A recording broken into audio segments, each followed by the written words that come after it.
Então, vamos entender, né? Você que está em casa, a gente que está aqui, né? Vamos entender como nossa primeira pergunta, início do podcast hoje, o que se faz na psicologia jurídica?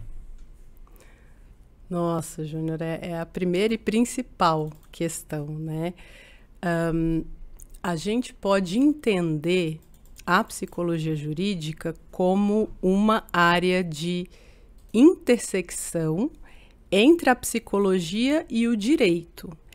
Então, qualquer fenômeno que precise ser estudado, investigado ou que precisa ser alvo de intervenção, e esse fenômeno está meio que na área da psicologia, mas também na área do direito, essa intersecção é a psicologia jurídica, tá?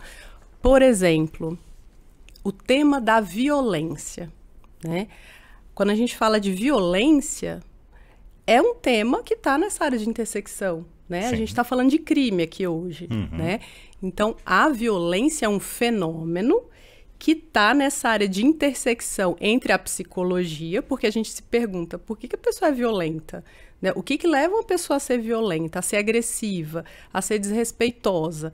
Para entender isso, é importante a gente olhar para os aspectos do funcionamento psicológico, né? Mas, ao mesmo tempo, a violência, ela está na nossa legislação, né?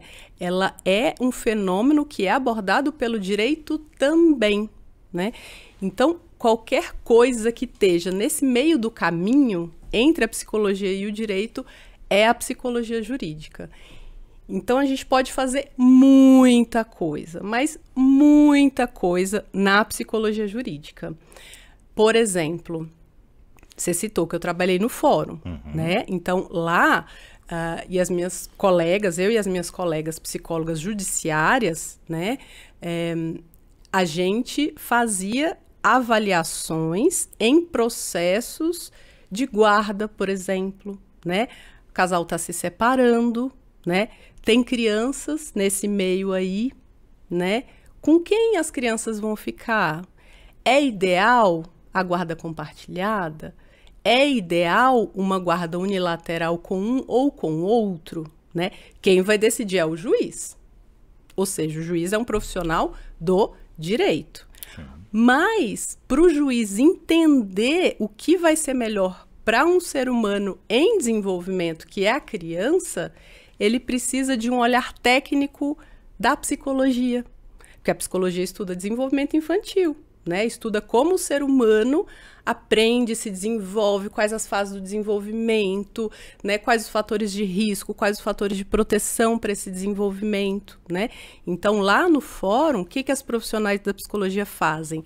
Ajudam o juiz a ter um retrato psicológico da situação para que ele, do direito, possa decidir, com base na legislação vigente. E com né? base nas observações das psicólogas jurídicas. Isso, exatamente,